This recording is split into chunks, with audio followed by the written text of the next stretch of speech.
वक्रतुंड महाकाय सूर्यकोटि समप्रभा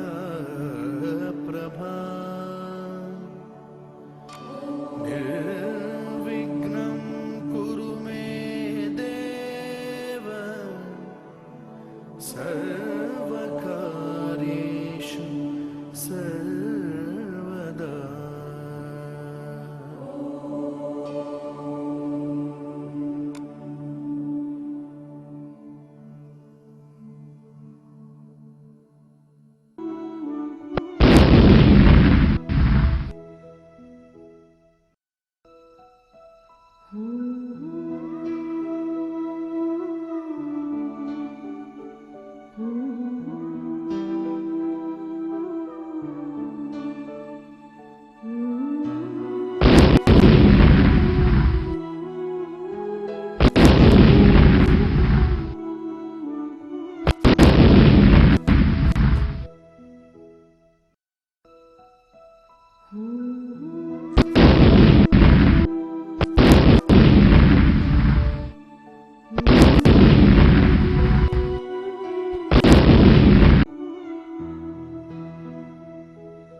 मेंडल के तीसरे और चौथे प्रयोग के अंदर एक मामूली सा ही अंतर है।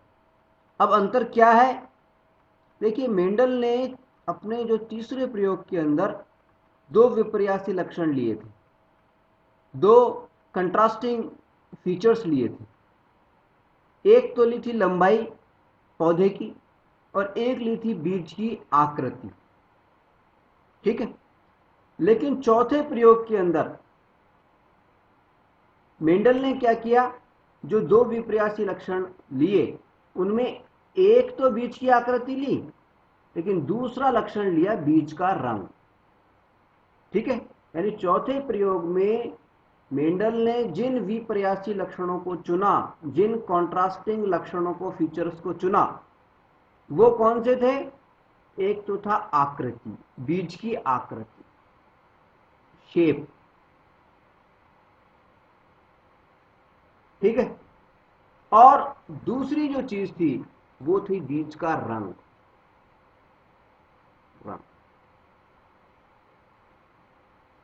अब आकृति के आधार पर मेंडल ने दो प्रकार के बीज माने। आकृति के आधार पर दो प्रकार के बीज माने। कौन कौन से? पहला, जो जिनकी आकृति गोल थी, गोल गोल बीज वाले। ठीक है, दूसरे ऐसे बीज, ऐसे पौधे जिनके जो बीज थे वो झुर्रीदार थे, रिंकल्ड थे।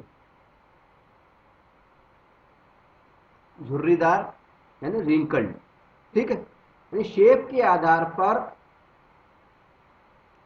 मेंडल ने दो प्रकार के बीज माने, एक तो गोल राउंड और दूसरे रिंकल्ड झुर्रीदार।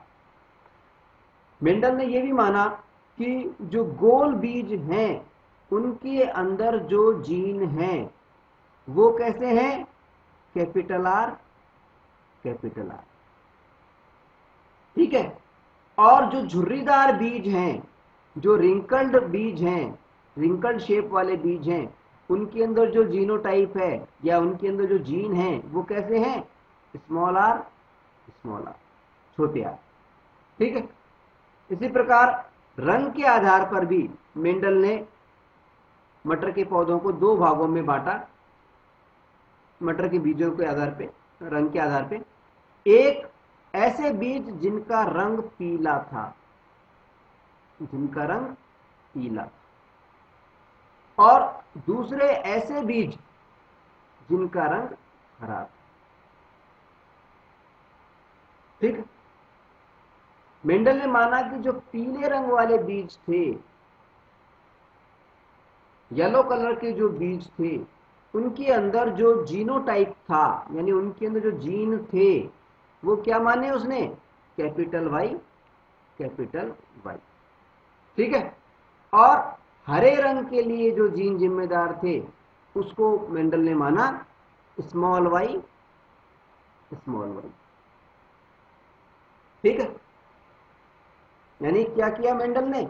मेंडल ने तीसरे प्रयोग की तरह चौथे प्रयोग में भी दो विपर्यासी लक्षण चुने, दो कंट्रास्टिंग फीचर्स चुनी मटर के पौधे की। ये दो कंट्रास्टिंग फीचर्स कौन सी थी? एक तो थी मटर के बीज की आकृति, और दूसरी थी मटर के बीज का रंग।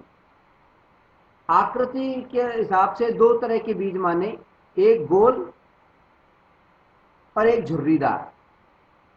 गोल जो बीज थे उनके अंदर जीन माने कैपिटल आर, कैपिटल आर, और झुर्रीदार जो बीज थे, रिंकल्ड जो बीज थे, उसके अंदर जो जीन माने या जीनोटाइप जो माना वो स्मॉल आर, स्मॉल आर। ठीक। रंग के आधार पर भी दो तरह के रंग माने, एक तो पीले रंग के बीज और दूसरे हरे रंग के बीज। पीले रंग के बीज के अंदर जो जीन माने वो कैपिटल वाई, कैपिटल वाई माने, और हरे रंग के जो बीज माने उसके अंदर जो जीन माने वो स्मॉल वाई, स्मॉल वाई माने। ठीक है। अब इन दो विपर्यासी लक्षणों के आधार पर आकृति और रंग, बीज की आकृति और बीज का रंग, इन दो विपर्यासी लक्षणों के आधार पर, इन दो कंट्रास्टिंग फीचर्स के आधार पर मेंडल ने दो प्रकार के पौधे चुने। ये दो प्रकार के पौधे कौन से थे? पहले प्रकार का जो पौधा था वो क्या था? गोल शेप व पीले रंग के बीज वाला पौधा। कैसा था पहला पौधा? गोल शेप का व पीले रंग के बीज वाला, गोल शेप व पीले रंग के बीज वाले पौधे। और दूसरा जो पौधा माना उसने झुर्रीदार शेप व हरे रंग के बीज वाला। ठीक है। अब इनके अंदर मेंडल के हिसाब से जीन पैटर्न क्या हुआ, जीनोटाइप क्या हुआ, इनके अंदर जीन कैसे हुए मेंडल के हिसाब से? देखिए, गोल शेप की बात करी, किसकी बात करिए? गोल शेप की। तो गोल शेप की बात करिए, इसके मतलब क्या बताया था मेंडल ने? गोल शेप के लिए कौन से जो जीन जिम्मेदार हैं? Capital R, capital are. तो इसमें जीन होगा गोल शेप के लिए कैपिटल आर, कैपिटल आर। ठीक है। और पीले रंग के बीज, पीले रंग के बीज के लिए कौन से जिम्मेदार थे? देखिए यहां दे रखा है इसमें, capital Y, capital Y, capital Y, capital Y. ठीक है। इसी तरह से जो दूसरा जो पौधा उसने लिया वो लिया था झुर्रीदार शेप। झुर्रीदार शेप के लिए कौन से जीन जिम्मेदार होते हैं? देखिए ये यहां दे रखा है, स्मॉल आर, स्मॉल आर, यानी स्मॉल आर, स्मॉल आर। वह हरे रंग के बीज, हरे रंग के लिए कौन से जीन जिम्मेदार हैं मेंडल के हिसाब से? Small Y, small Y. ठीक है। तो कुल मिलाकर अब तक बात यह हुई कि मेंडल ने दो विपर्यासी लक्षणों के आधार पर, मटर के पौधे के दो विपर्यासी लक्षणों के आधार पर, दो कंट्रास्टिंग फीचर के आधार पर, एक बीज की आकृति और दूसरा बीज का रंग, इन दोनों के आधार पर दो प्रकार के पौधे चुने। एक पहले नंबर का जो पौधा था वो थे गोल शेप व पीले रंग के बीज वाले, और दूसरे नंबर का जो पौधा था, दूसरे प्रकार का जो पौधा था वो था झुर्रीदार शेप व हरे रंग के बीज वाले। ठीक है, इन दोनों का जो जीनोटाइप निकाला, यानी इनके अंदर जो जीन थे वो कैसे थे, पहले नंबर का जो पौधा था उसके अंदर जीन कैसे हुए, गोल शेप के लिए कैपिटल आर, पीले रंग के लिए कैपिटल वाई। ठीक है, दूसरे पौधे में झुर्रीदार शेप के लिए स्मॉल आर और हरे रंग के लिए स्मॉल वाई। ठीक, अब क्या किया मेंडल ने,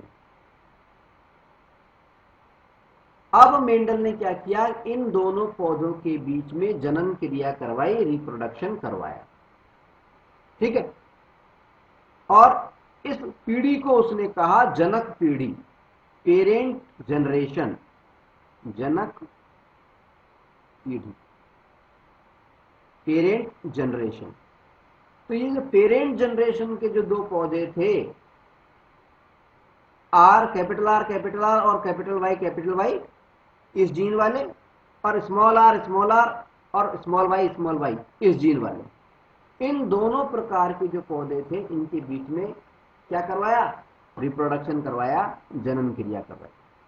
अब जनन क्रिया में क्या होता है, हम आपको कई बार बता चुके हैं कि जनन क्रिया के अंदर मेल और फीमेल, नर और मादा दोनों से एक एक प्रकार की, अलग अलग प्रकार की सेक्स सेल आती हैं, जनन कोशिकाएं आती हैं। ठीक है, अब ये जनन कोशिकाएं कौन कौन सी आएंगी, देखिए ये जो कैपिटल आर दे रखा है, इस कैपिटल आर में से एक आर, कोई सा भी एक आर आ सकता है, इधर वाला आर आ सकता है या इधर वाला आ सकता है, कोई सा भी आए, रिजल्ट क्या होगा, रिजल्ट ये होगा कि कैपिटल आर ही आएगा, जनन कोशिका के रूप में कैपिटल आर ही आएगा। और अगर इन दोनों कैपिटल वाई में से हम देखें तो इसके अंदर भी दोनों में से कैपिटल वाई ही आएगा। ठीक है, यानी जनन कोशिका में मेल से, यानी पौधा नंबर 1 से, इसको मेल मान लिया हमने, पौधा नंबर 2 को फीमेल मान लिया। ठीक है, पौधा नंबर 1 से कौन से जीन आएंगे जनन कोशिका में, आर डैश कैपिटल वाई। ठीक, इसी तरह से जनन कोशिका में पौधा नंबर 2 से कौन से आएंगे, ये देखो स्मॉल आर हैं ये दोनों, इनमें से कोई सा भी एक आर आए यानी स्मॉल आर ही आएगा, ये स्मॉल वाई है, कोई सा भी आए स्मॉल वाई ही आएगा। ठीक है, तो कुल मिलाकर के पौधे नंबर 1 से जो जीन आएंगे जनन कोशिका के अंदर, सेक्स सेल के अंदर, वो तो capital R dash capital Y आएगा, और पौधे नंबर 2 से जो आएंगे वो small R dash small Y आएंगे। ठीक है, और अब जब इन दोनों के बीच में जनन होगा, यानी रिप्रोडक्शन होगा, यानी जब ये दोनों जनन कोशिकाएं आपस में मिलेंगी, दोनों सेक्स सेल जब आपस में मिलेंगे, आपस में फ्यूज करेंगे, तो क्या बनता है, जाइगोट। क्या बनता है, युग्मनज, हिंदी में युग्मनज बोलते हैं, अंग्रेजी में जाइगोट बोलते हैं। ठीक है, क्या बनेगा, जाइगोट बनेगा। जाइगोट क्या होता है, एक नई कोशिका है, सिंगल कोशिका, एकल कोशिका होती है, उसको जाइगोट बोलते हैं। दोनों जनन कोशिकाओं के मिलने से, यानी इस वाली जनन कोशिका के मिलने से और इस वाली जनन कोशिका के मिलने से, दोनों पौधों की जनन कोशिकाओं के मिलने से एक नई कोशिका का जन्म होगा, जिसको हम बोलते हैं जाइगोट या युग्मनज। ठीक है, अब इस जाइगोट में कैसे जीन आएंगे, देखिए ये कैपिटल आर आएगा इससे, ये कैपिटल स्मॉल आर आएगा इससे, तो आर को हमने साथ लिख लिया, साथ लिख लिया। ठीक है, आर और इधर से कैपिटल वाई और इधर से स्मॉल वाई, इन वाई को हमने एक साथ लिख लिया। ठीक है, साथ में जोड़ा बना दिया हमने। ठीक है ना, तो कैसे जीन आए जाइगोट के अंदर, ये है जाइगोट, युग्मनज। युग्मन।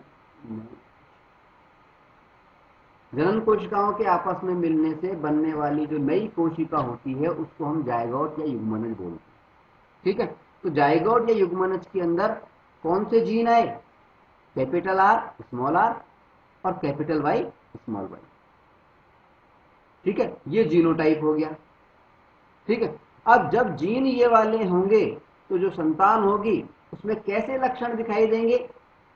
देखिए, हमने पहले ही बताया कि देखिए, अगर हम बात करें आर, कैपिटल आर और स्मॉल आर की, तो कैपिटल लेटर से कौन सा जीन हम बताते हैं? प्रभावी जीन। प्रभावी जीन क्या कर रहा है? किसके लिए जिम्मेदार है? गोल आकृति के लिए। तो यानी जो बीज होंगे वो गोल शेप के होंगे, गोल शेप के। इसी तरह से कैपिटल वाई और स्मॉल वाई में से वाई जो जीन है ये प्रभावी जीन है, डोमिनेंट जीन है। ठीक है, और स्मॉल वाई जो है ये रिसेसिव जीन है, अप्रभावी जीन है। तो जब ये दोनों जीन मौजूद हैं तो लक्षण किसके प्रकट होंगे? प्रभावी जीन के, डोमिनेंट जीन के। ठीक है, और डोमिनेंट जीन क्या कर रहा है इसके अंदर? कैपिटल वाई क्या कर रहा है? वो रंग को पीला बना रहा है। देखिए यहाँ पे रंग को पीला बना रहा है कैपिटल वाई। ठीक है, तो कैसे बीज हो गए? गोल शेप वाले पीले रंग के बीज वाले पौधे। तो जो पौधे बनेंगे इन दोनों पौधों के बीच में जन्म क्रिया होने से, रिप्रोडक्शन होने से, तो जो नए प्रकार के जो पौधे बनेंगे वो सारे के सारे कैसे होंगे? गोल शेप वाले पीले रंग के बीज वाले पौधे, गोल शेप और पीले रंग के बीज वाले पौधे। यानी उनके अगर हम बीजों को देखेंगे तो उनकी शेप तो होगी गोल और रंग होगा पीला। ठीक है, इस पीढ़ी को मेंडल ने कहा F1 पीढ़ी। F1 first filial generation. First filial generation, filial का मतलब होता है संतान संबंधी, जनरेशन मतलब पीढ़ी, तो पहली संतान संबंधी पीढ़ी। ठीक है, ये हो गई F1। अब मेंडल ने क्या किया? अब मेंडल ने अगले चरण में क्या किया कि F1 पीढ़ी के ये जो पौधे थे, F1 पीढ़ी के जिनका जो जाइगोट था, उनके अंदर जो जीन थे वो कौन से थे? कैपिटल आर स्मॉल आर और कैपिटल वाई स्मॉल वाई। इस जीनोटाइप वाले जो पौधे थे, इन पौधों के बीच में फिर से एक बार वापस से जनन क्रिया करवाई और जनन क्रिया करवाने के बाद में नए पौधे बनाने की कोशिश। अब दूसरी पीढ़ी के जो पौधे आए उसके अंदर क्या रिजल्ट आएगा, आइए देखिए। देखिए, पहली पीढ़ी के जो पौधे थे वो कैसे थे? गोल शेप व पीले रंग के बीज वाले पौधे। इनका जीनोटाइप क्या था? इनको जीनोटाइप था कैपिटल आर स्मॉल आर और कैपिटल वाई स्मॉल वाई। ठीक है, अब मेंडल ने क्या किया? इसी पीढ़ी के दो पौधे लिए, पौधा नंबर 1 मान लेते हैं इसको और इस साइड में पौधा नंबर 2 मान लेते हैं। दोनों समान थे, एक जैसे हैं, इसलिए इनका जो जीनोटाइप है वो भी एक जैसा है, यानी small R capital R small R dash capital Y small Y. ठीक, यानी दोनों के दोनों पौधे F1 पीढ़ी के जो थे वो कैसे थे? गोल शेप व पीले रंग के बीज वाले पौधे, जिनका जीनोटाइप जो था, जिनके अंदर जो जीन मौजूद थे वो कैसे थे? कैपिटल आर स्मॉल आर और कैपिटल वाई स्मॉल वाई। ठीक है, अब मेंडल ने इन दोनों पौधों के बीच में जनन क्रिया कर दी। ठीक है, अब जनन क्रिया की पहला स्टेप क्या होती है कि हमने बताया था कि जनन के दौरान दोनों प्रकार के पौधों से एक एक सेक्स सेल आएगा, एक एक जनन कोशिका आएगी। जनन में क्या होता है? एक सेक्स सेल तो मेल से आती है और एक सेक्स सेल फीमेल से आती है। ठीक है। अब इस प्रयोग में क्या हुआ, इस प्रयोग में ये हुआ कि एक सेक्स सेल तो पौधा नंबर 1 से आएगी और दूसरी सेक्स सेल जो है जनन कोशिका जो है वो पौधे नंबर 2 से आएगी। ठीक है। और सेक्स सेल की खासियत क्या होती है, जनन कोशिका की खासियत क्या होती है कि जो सामान्य कोशिका के अंदर जीन होते हैं, सामान्य कोशिका में जो जीन पाए जाते हैं उसके आधे जीन ही जनन कोशिका के अंदर आते हैं। ठीक है, आई बात समझ।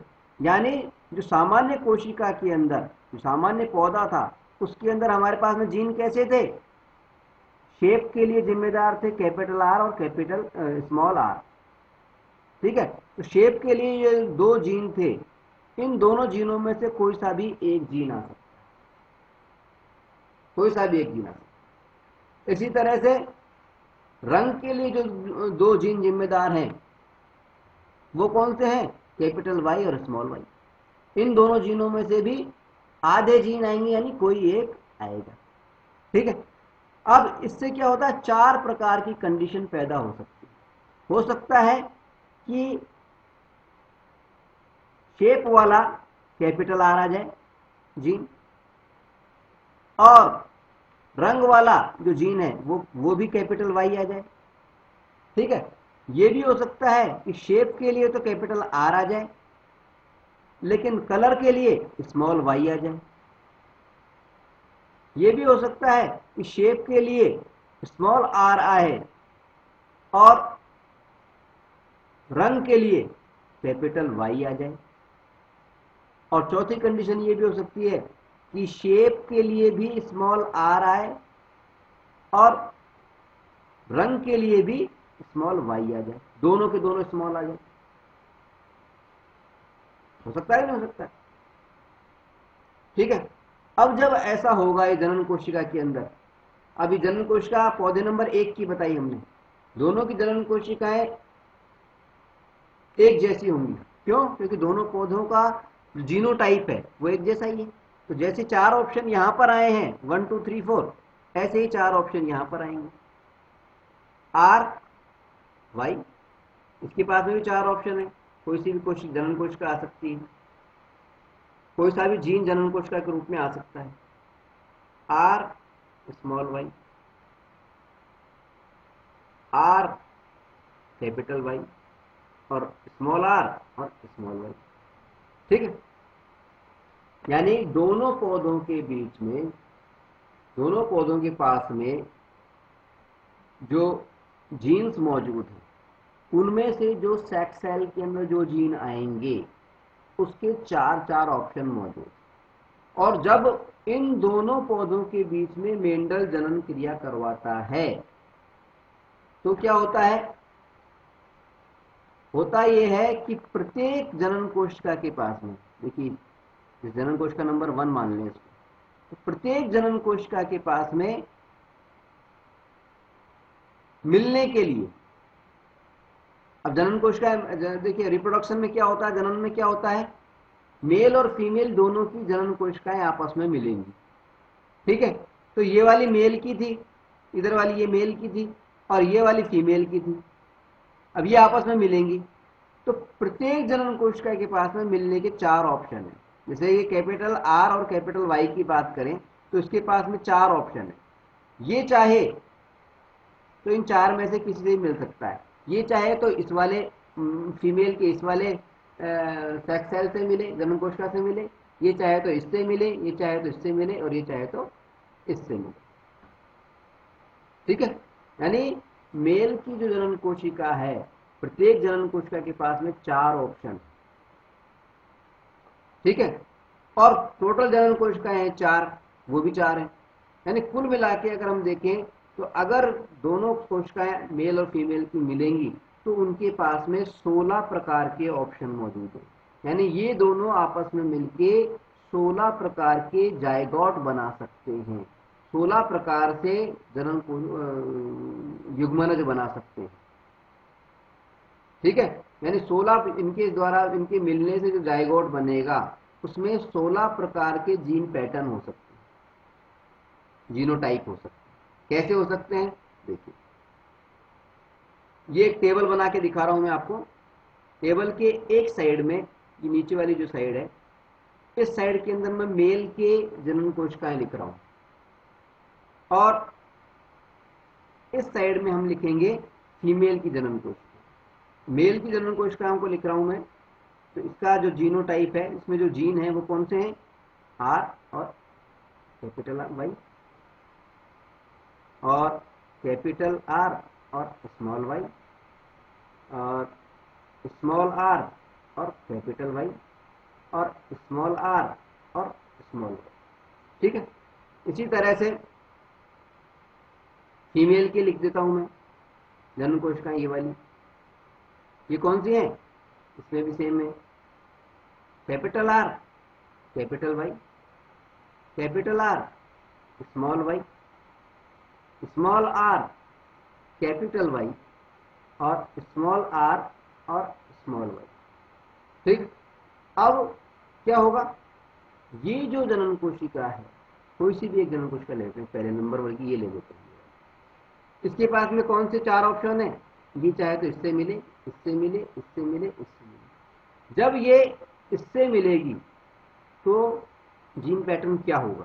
देखिए, तो जीन पैटर्न होगा आर आर, दोनों कैपिटल आर, और वाई वाई, वाई वाई, दोनों कैपिटल वाई। ठीक है। इसी तरह से जब ये दूसरे से मिलेगा तो क्या बनेगा? दोनों कैपिटल आर आर और कैपिटल वाई स्मॉल वाई। ठीक है। ठीक है। ये जब इससे मिलेगा तो क्या होगा? कैपिटल आर स्मॉल आर और कैपिटल वाई कैपिटल वाई। ये जब चौथे से इससे मिलेगा तो क्या होगा? कैपिटल आर स्मॉल आर और कैपिटल वाई स्मॉल वाई। ठीक। इसी तरह से अब हम बात करें दूसरे जनन कोशिका की, ये इन चारों से मिलेगा एक एक करके, तो जब नंबर वन से मिलेगा ये, तो क्या होगा? ये होगा आर आर और कैपिटल वाई स्मॉल वाई। ठीक है। फिर ये जब नंबर टू से मिलेगा क्या होगा? जिसका हो जाए आर आर और स्मॉल वाई स्मॉल वाई। ठीक है। ये जो नंबर थ्री से मिलेगा तो क्या होगा? ये होगा कैपिटल आर स्मॉल आर और कैपिटल वाई स्मॉल वाई। ठीक है। ये जब नंबर चार से मिलेगा तो क्या होगा? कैपिटल आर स्मॉल आर और स्मॉल वाई स्मॉल वाई। ठीक। इसी तरह से अब तीसरी जनन कोशिका की बात करें, ये मिलेगा तो इस नंबर वन से मिलेगा तो क्या होगा? नंबर वन से मिलेगा तो क्या होगा? देखिए, ये कैपिटल आर, ये स्मॉल आर, और ये कैपिटल वाई, ये कैपिटल। ठीक है। ये जब इससे मिलेगा तो क्या होगा? कैपिटल आर और स्मॉल आर और कैपिटल वाई स्मॉल वाई। ठीक है। ये जब नंबर तीन से मिलेगा तो क्या होगा? दोनों स्मॉल आर और दोनों कैपिटल वाई। ठीक है। ये जो नंबर चार से मिलेगा तो क्या होगा?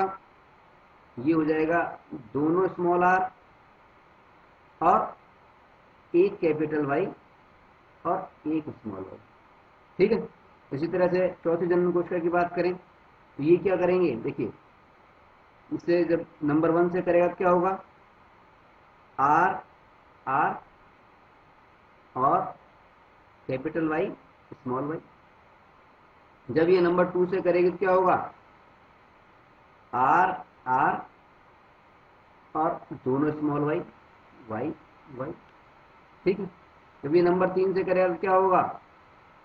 आर आर और कैपिटल वाई स्मॉल वाई। ठीक है। जब ये नंबर चार से करेगा तो क्या होगा?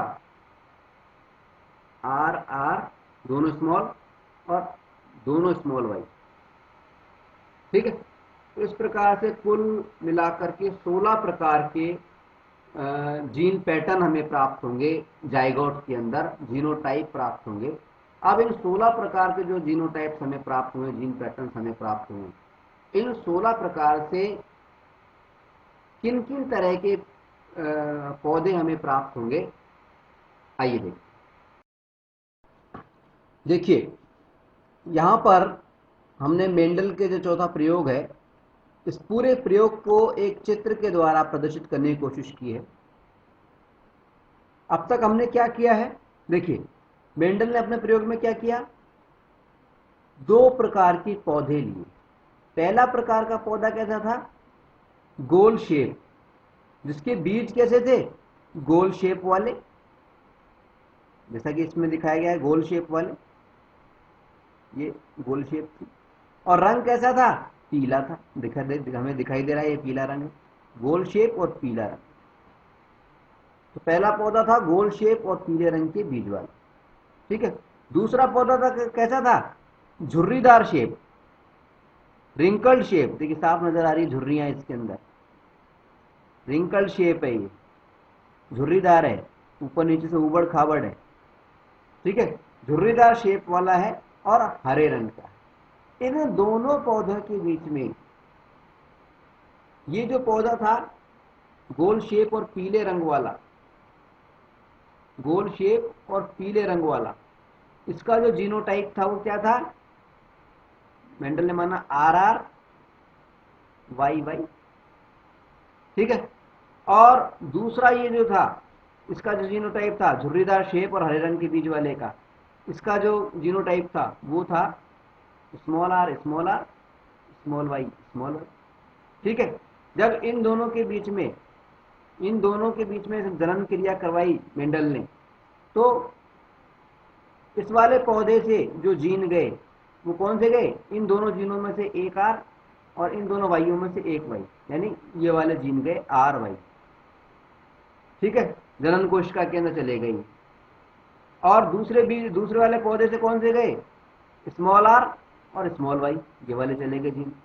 और जब ये दोनों प्रकार की जनन कोशिकाएं आपस में मिली और जाइगोट बनाया, यानी नई कोशिका बनाई, तो नई कोशिका के अंदर यानी ये उसके अंदर जीनोटाइप क्या हो गया, जीन कौन कौन से हो गए, ये हो गए कैपिटल R स्मॉल r और कैपिटल Y स्मॉल y। ठीक है, और क्योंकि जीन इस तरह के हैं तो ये कैसा बना, कैपिटल R और स्मॉल r में से R कैपिटल है, यानी ये R क्या करता है, बीज को राउंड शेप देता है, गोल बनाता है, और ये प्रभावी लक्षण है, डोमिनेंट जीन है, कैपिटल अक्षर से डोमिनेंट जीन को बताते हैं हम, तो ये गोल बना दिया। इसी तरह से ये Y भी कैपिटल है, और कैपिटल Y क्या करता है, पीला रंग देता है, इसमें पीला होता है। तो ये कैसा पौधा बना हमारे पास में, ये पौधा बना हमारे पास में गोल शेप व पीले रंग वाला, दिखाई दे रहा हो तो हमें पीले रंग के बीज वाला। ठीक है, अब मेंडल ने क्या किया था, इसी तरह के दो पौधे लिए इस वाले जीन वाले। ठीक है, और उनके बीच में जनन क्रिया करवाई। ठीक है, तो इसके अंदर हमने अभी थोड़ी देर पहले आपको बताया था कि जब सेक्सेल दो पौधे लिए हमने, मान लीजिए एक पौधा, ये इसके जो जीन्स हैं जो उसकी जनन कोशिका में आते हैं वो ये वाले हैं, और दूसरे पौधे के जीन ये वाले हैं। ठीक है, तो हमने देखा कि जब दोनों प्रकार के इस प्रकार के दो पौधों के बीच में, पहली F1 पीढ़ी के जो पौधे थे उन पौधों के बीच में आपस में जनन क्रिया करवाई जाती है, तो हमें 16 प्रकार के जीनोटाइप प्राप्त होते हैं या जीन पैटर्न प्राप्त होते हैं। ठीक है, अभी हमने पूरी की सूची बनाई है, पूरी सारणी बनाई है, लिस्ट बनाई है। ठीक है, ये जो टेबल अभी हमने बनाई थी उसको यहां पर हमने दोबारा से नए तरीके से बनाया, और नए तरीके से प्रदर्शित करने के बाद में हमने इसमें क्या किया है, कि जिस तरह के लक्षण, वो तो जीनोटाइप था, नीचे हमने जीनोटाइप लिखा है, यानी किस तरह के जीन है और फिर लक्षण किस तरह का प्रकट हुआ है उससे। देखिए R R Y Y, R capital है, आर क्या करता है, राउंड शेप देता है, कैपिटल आर क्या करता है, राउंड शेप देता है, और कैपिटल वाई क्या करता है, पीला रंग देता है। तो बीज जो बना, पौधा बना, वो कैसा बना, गोल शेप और पीले रंग वाला। ठीक है, इसी तरह से सबको हम देखेंगे अलग अलग तरीके से। देखिए ये आर आर वाई वाई, तो आर, एक कैपिटल आर मौजूद है और एक कैपिटल वाई मौजूद है। यहां पर भी क्या होगा, डोमिनेंट जीन काम करेगा और राउंड शेप और पीला कलर, पीला रंग। यानी कुल मिलाकर के जब हम 16 प्रकार के इन जाइगोट्स को देखते हैं तो हमें 4 तरह के पौधे प्राप्त होते हैं, 4 तरह के। पहले नंबर का जो पौधा है नंबर 1, वो कैसा होगा, गोल, लेकिन रंग होगा पीला। पहले कलर के, पहले टाइप के जो पौधे होंगे वो कैसे होंगे, गोल शेप और पीले रंग के बीज वाले। दूसरे प्रकार के कैसे होंगे, गोल शेप और हरे रंग वाले। तीसरे प्रकार के कैसे होंगे, रिंकल्ड शेप, झुर्रीदार शेप, लेकिन रंग होगा पीला। और चौथे प्रकार के होंगे, शेप झुर्रीदार होगी और रंग होगा हरा। ठीक है, 4 प्रकार के पौधे हमें प्राप्त हैं। ठीक है, अब इनका अनुपात हम देखते हैं, किस किस अनुपात में प्राप्त होंगे। तो अगर हम टेबल को डायरेक्टली देखना चाहें तो देखिए पीले रंग वाले कितने हैं, देखिए 1 2 3 4 5 6, पीला रंग प्लस गोल साइज, शेप गोल होनी चाहिए, 7 8, ये रंग पीला है लेकिन ये शेप गोल नहीं है, तो 9। पीले रंग और गोल शेप वाले कितने होंगे, 9 होंगे। पीले रंग और गोल शेप का मतलब क्या हुआ हमारा, कि इसके अंदर जो जीन्स होंगे वो कम से कम एक कैपिटल आर, दोनों भी हो सकते हैं, और एक कैपिटल वाई होगा। तो अगर इस 16 जाइगोट्स के अंदर हम देखें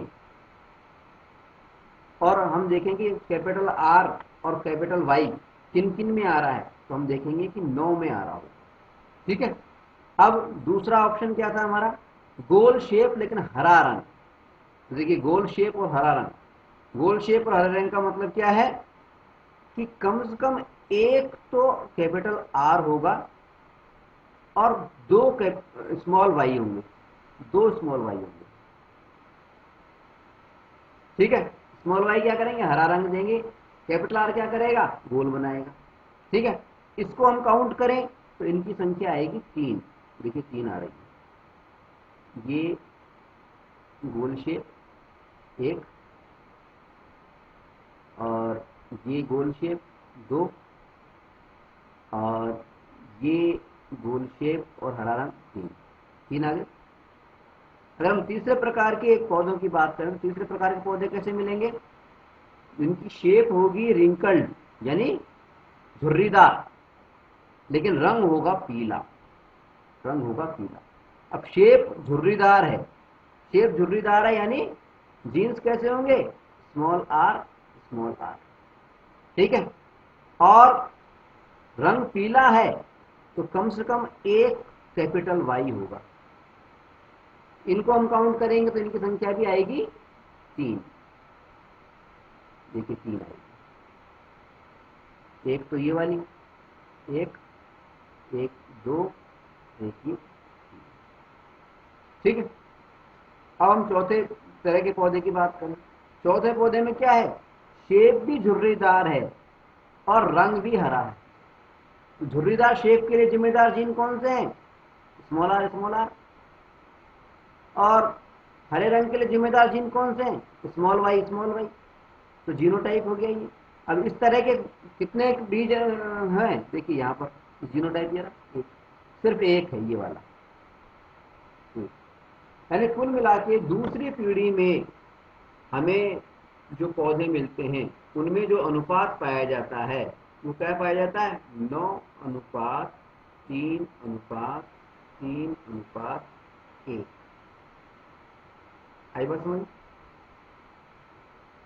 आगे 9 तो कैसे, 9 क्या है?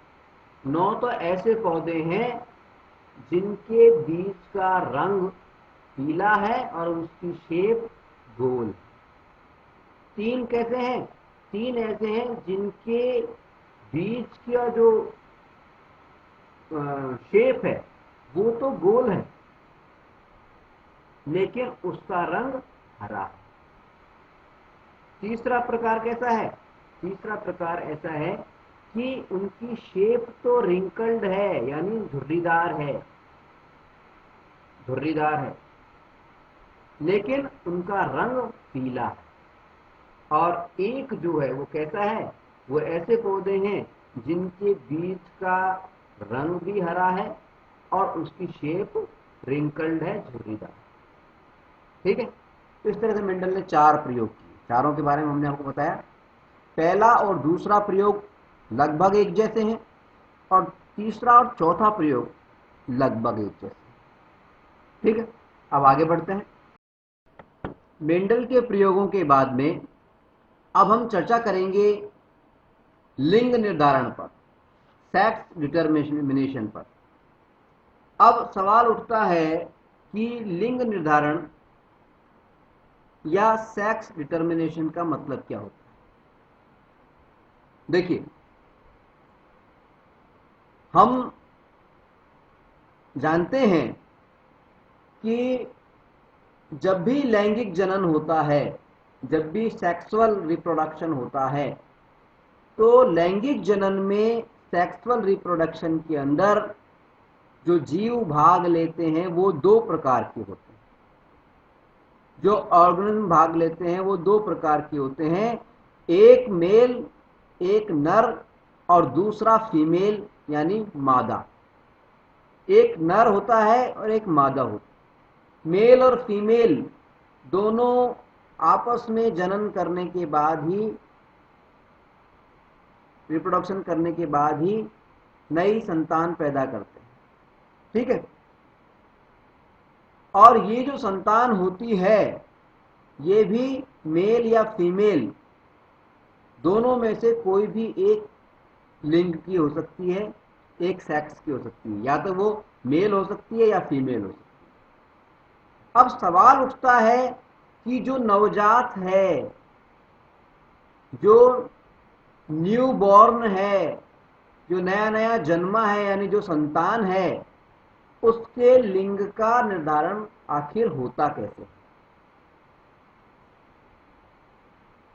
कब तो वो फीमेल बनती है और कब वो मेल बनती है, और आखिर क्यों बनती है?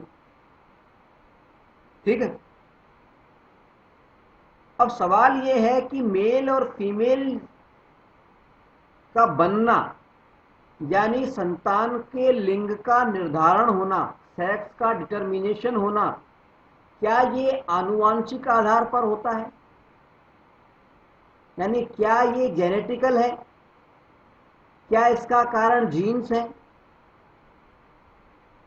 हमारा जवाब है कि कुछ जीवों के अंदर तो ये आनुवांशिक आधार पर होता है। कुछ नहीं कहें बल्कि कहें अधिकांश जीवों के अंदर ये आनुवांशिक आधार पर होता है, जेनेटिकली होता है, जीन्स के कारण होता है।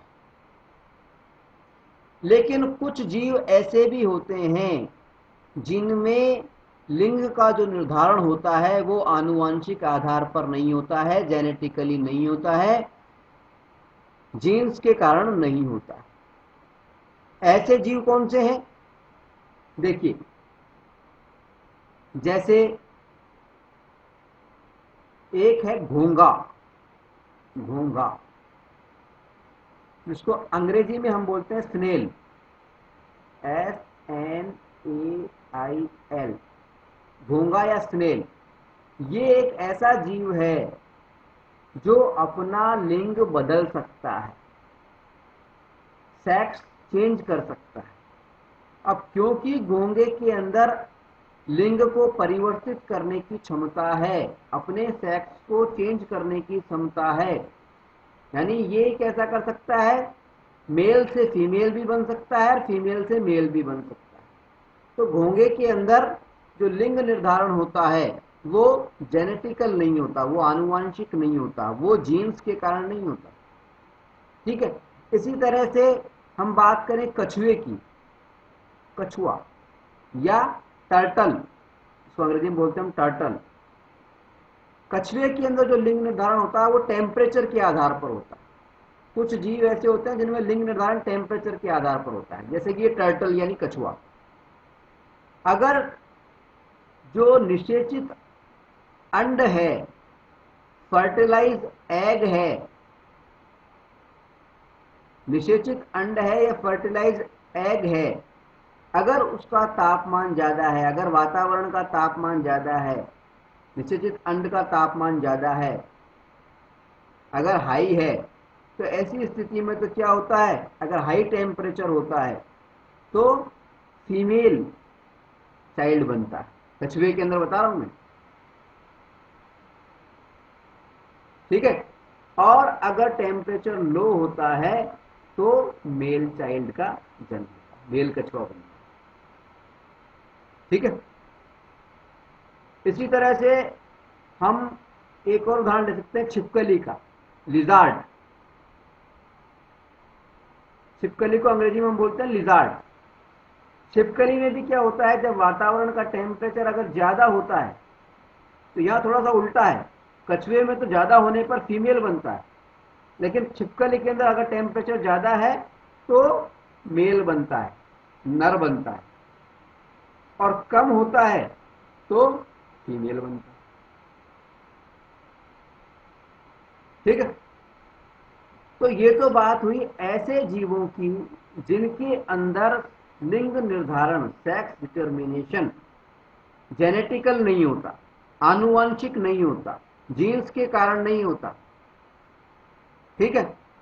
लेकिन अगर हम बात करें उन जीवों की, उन अधिकांश जीवों की जिनके अंदर लिंग निर्धारण जेनेटिकल होता है, जैसे कि मानव, सबसे महत्वपूर्ण उदाहरण है मानव।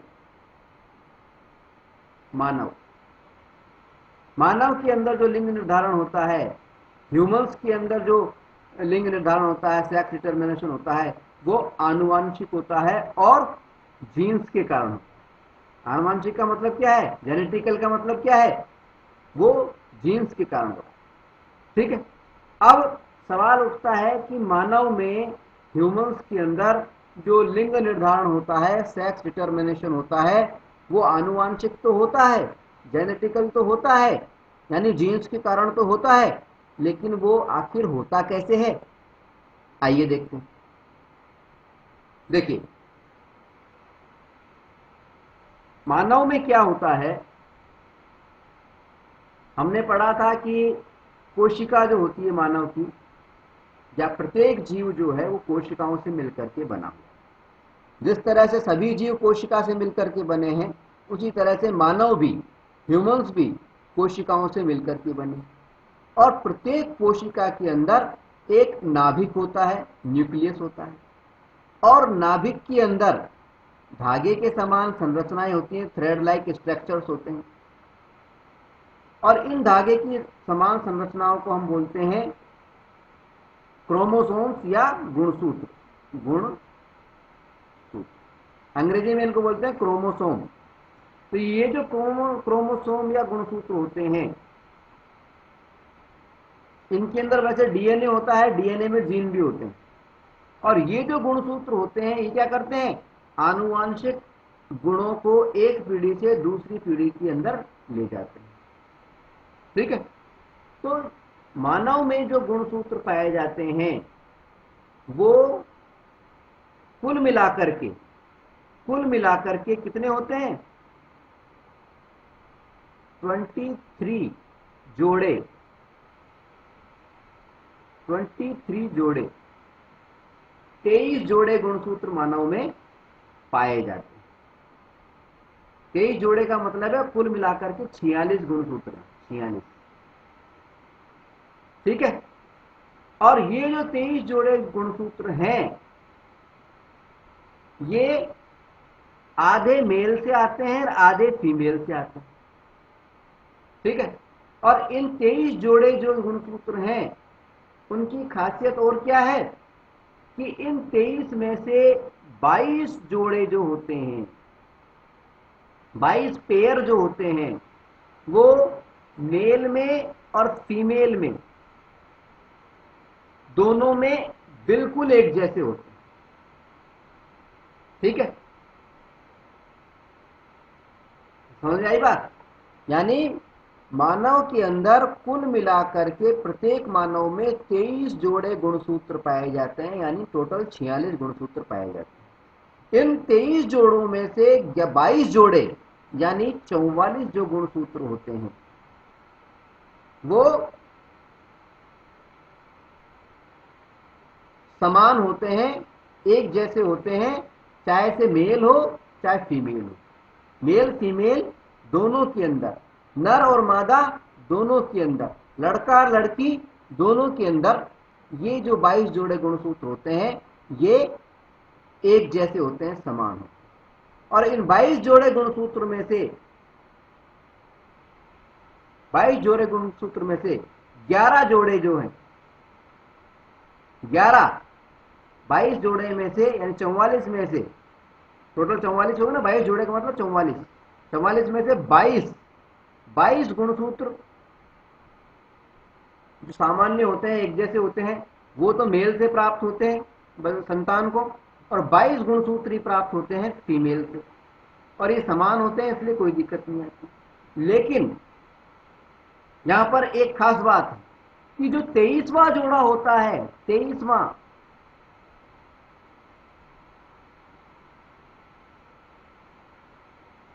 जो जोड़ा होता है, 22 जोड़े तो बिल्कुल एक जैसे होते हैं, लेकिन जो 23वां जोड़ा है, 23rd पेयर जो होता है, वो अलग होता है। यानी उसके अंदर दो तरह के वो पाए जाते हैं, जीन पाए जाते हैं, एक एक्स जीन मान लो, एक वाई जीन मान लो। 22 जोड़े जो हैं, इन सब में एक्स एक्स पाए जाते हैं, एक्स एक्स जीन जो पाए जाते हैं सब गुणसूत्रों में, वो एक्स एक्स पाए जाते हैं 22 जोड़ों को। यानी दोनों जो गुणसूत्र होते हैं, गुणसूत्र के अंदर जोड़े हैं, एक गुणसूत्र, दोनों गुणसूत्र, ये जोड़ा जो है, ये दोनों समान होते हैं, एक्स एक्स। तो 23 में से 22 जोड़े एक जैसे होते हैं, लेकिन 23वां जोड़ा जो होता है वो अलग होता है, और उसके अंदर एक दूसरे के विपरीत जीन पाए जाते हैं, एक जीन एक्स और एक जीन वाई।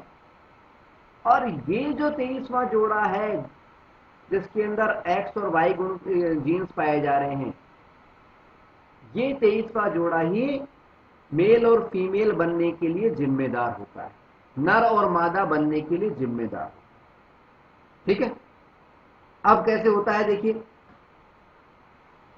होता ये है, जैसे इस चित्र को अपन देखें, यहां पर ये है मेल, ये है मेल, मेल को एम से लिख दिया, और ये है फीमेल, इसको मैंने एफ से लिख दिया। ठीक है, मेल के अंदर जो जीन्स हैं प्रत्येक कोशिका के अंदर या लिंग कोशिका के अंदर, वो जीन कौन से हैं, वो होते हैं एक्स और वाई। ठीक है, फीमेल के अंदर जो वो होते हैं, वो जीन कैसे होते हैं, एक्स एक्स। ठीक है, जब मेल और फीमेल दोनों से एक एक सेक्स सेल आता है, ये तो कोशिका में है, सामान्य कोशिका के अंदर ये पोजीशन है कि मेल के अंदर एक्स वाई होते हैं और फीमेल के अंदर एक्स एक्स होते हैं। लेकिन जब रिप्रोडक्शन होता है, यानी रिप्रोडक्शन यानी जनन क्रिया होती है, तो जनन क्रिया में क्या भाग लेती हैं, जनन कोशिकाएं भाग लेती हैं। जनन कोशिकाओं का मतलब क्या है, मेल में जनन कोशिका कौन सी है, शुक्राणु,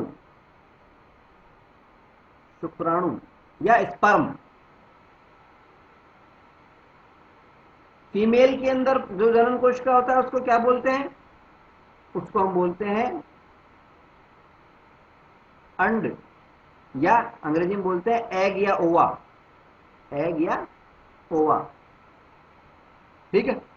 जब मेल और फीमेल दोनों की जनन कोशिकाएं यानी शुक्राणु और ओवा या एग आपस में मिलते हैं तो क्या चांसेज होते हैं?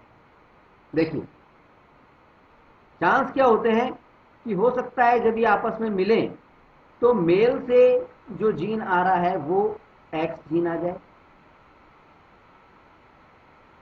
और ये भी हो सकता है कि मेल से जो जीन आ रहा है वो वाई जीन आ जाए।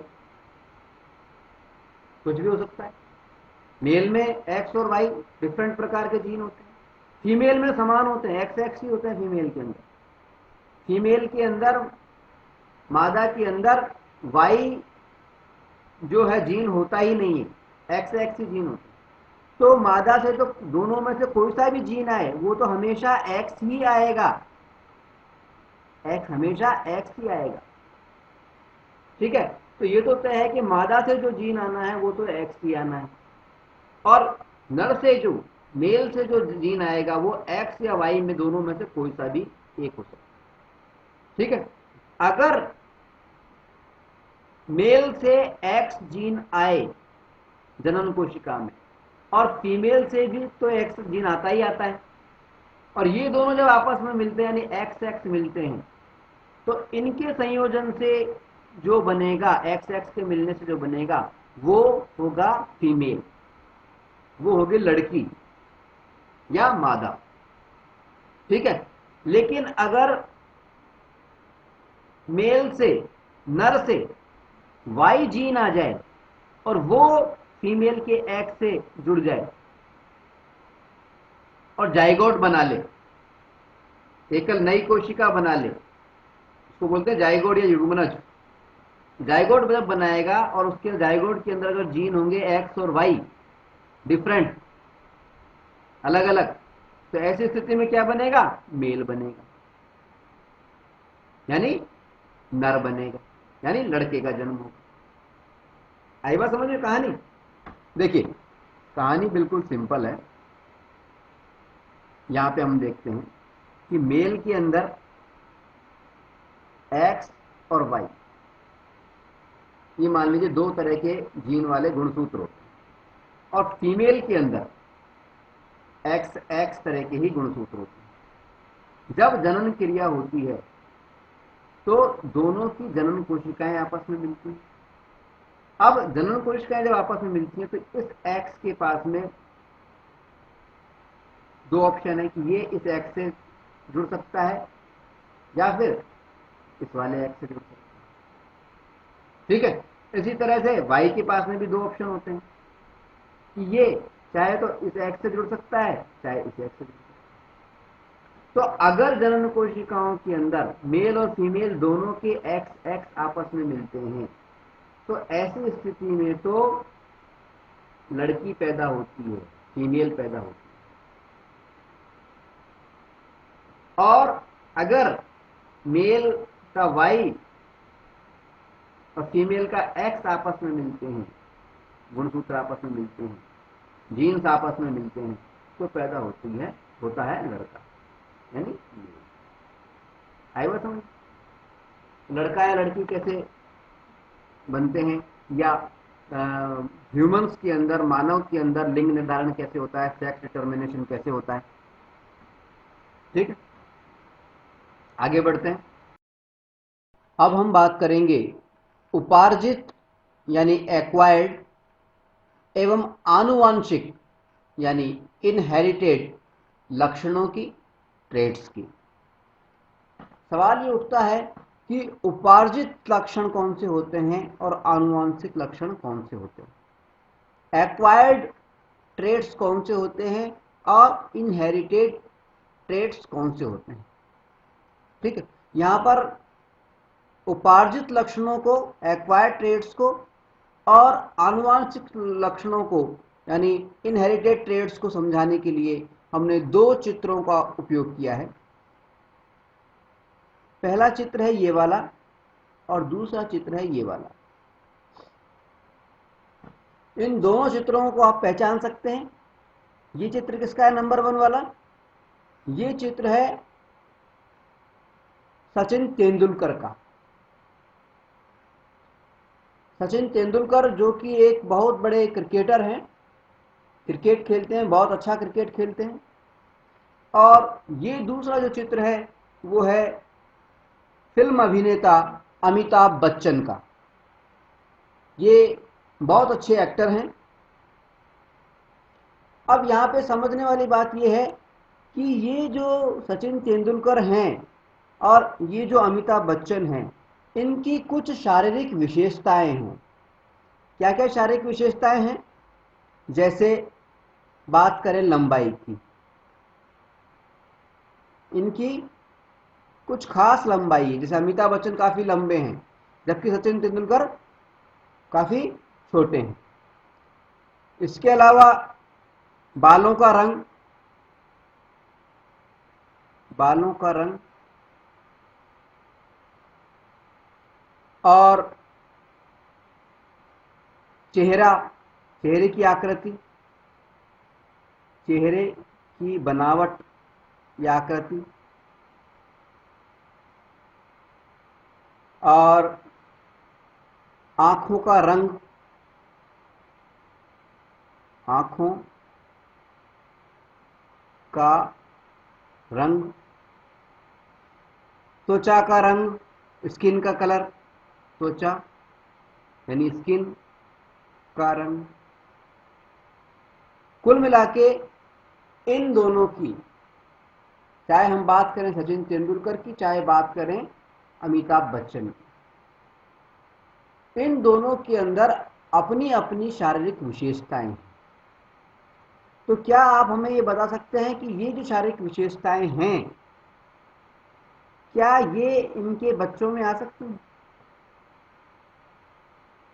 देखिए, पहले तो ये समझना पड़ेगा कि ये जो शारीरिक विशेषताएं हैं, इनका कारण क्या है? इनका कारण क्या है? क्या इनके लिए इन लोगों ने कुछ प्रयास किए थे? हमारा जवाब होगा, इन सब विशेषताओं का जो कारण है वो है इनके जीन्स, जो कि इनको अपने माता पिता से प्राप्त हुए। इन लक्षणों की प्राप्ति के अंदर इनका कोई योगदान नहीं है।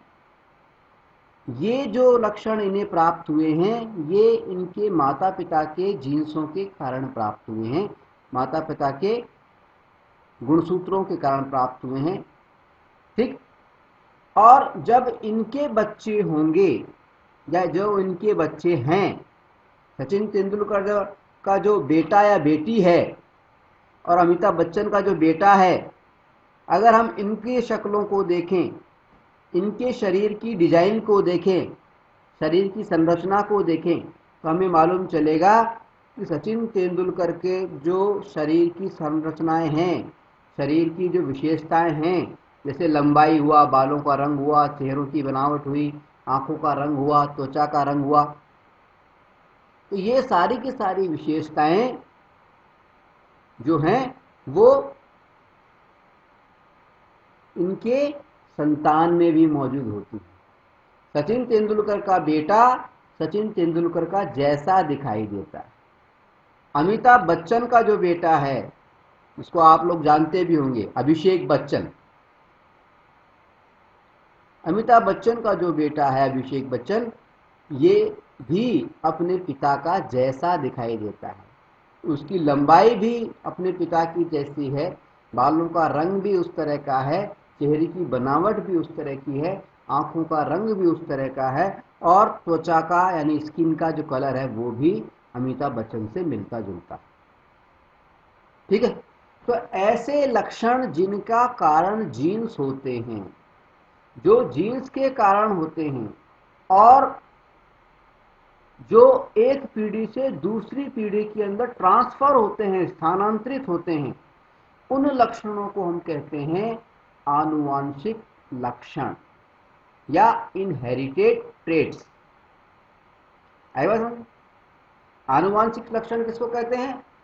आनुवांशिक लक्षण वे लक्षण हैं जिनका कारण जीन्स होते हैं, जिनका कारण जीन्स होते हैं। और ये जो लक्षण होते हैं ये जनक पीढ़ी से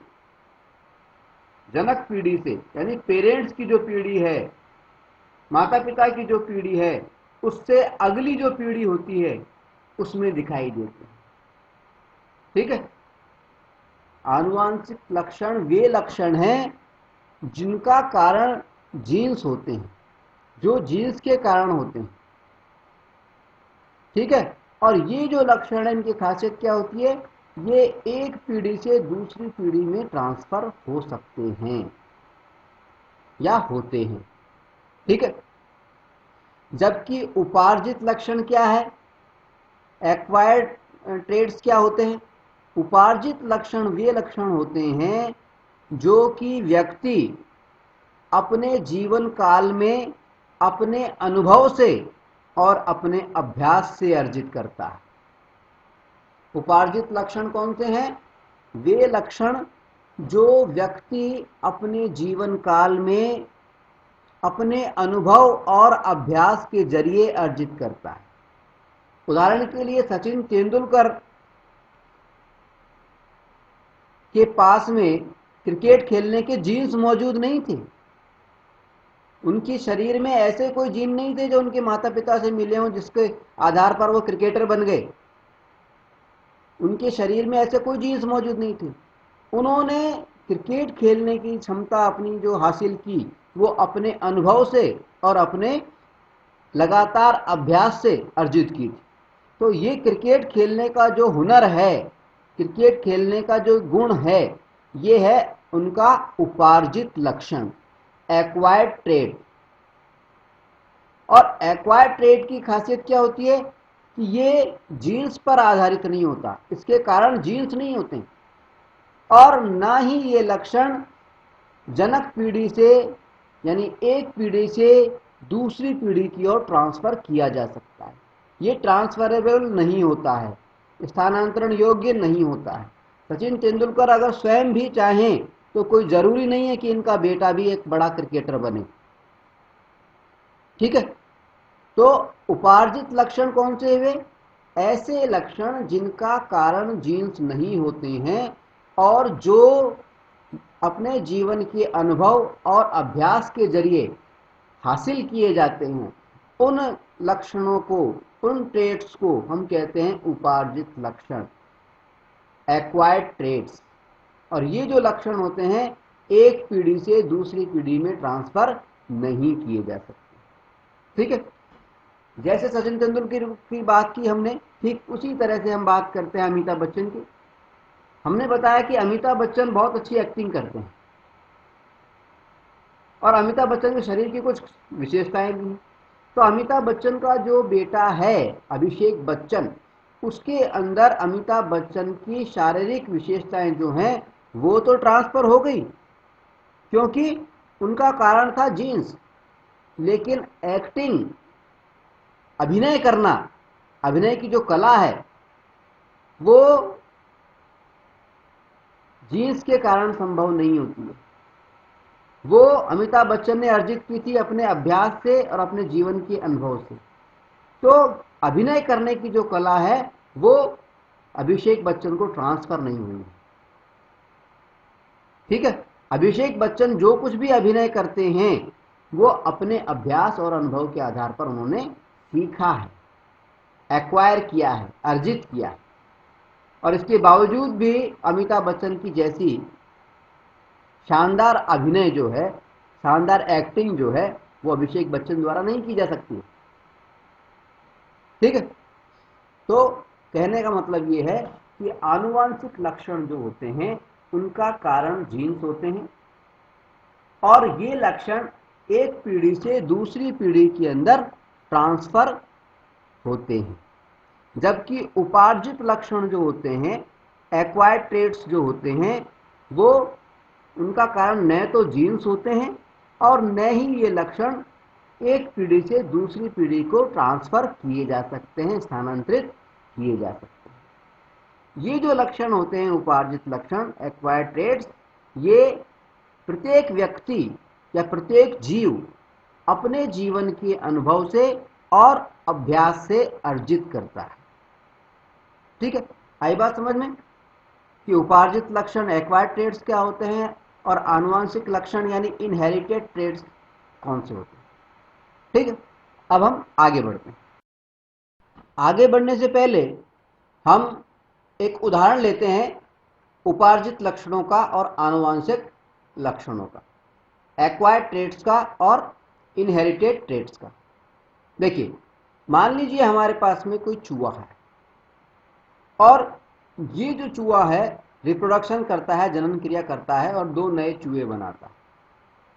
तो हम देखेंगे कि जब ये रिप्रोडक्शन करके 2 नए चूहे बनाएगा तो जो बच्चे होंगे वो उनका जो कलर वगैरह है, उनकी शरीर की जो बनावट है वो बिल्कुल इस चूहे जैसी होगी।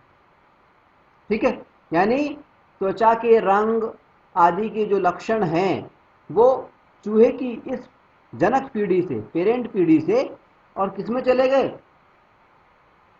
दूसरी पीढ़ी में चले गए।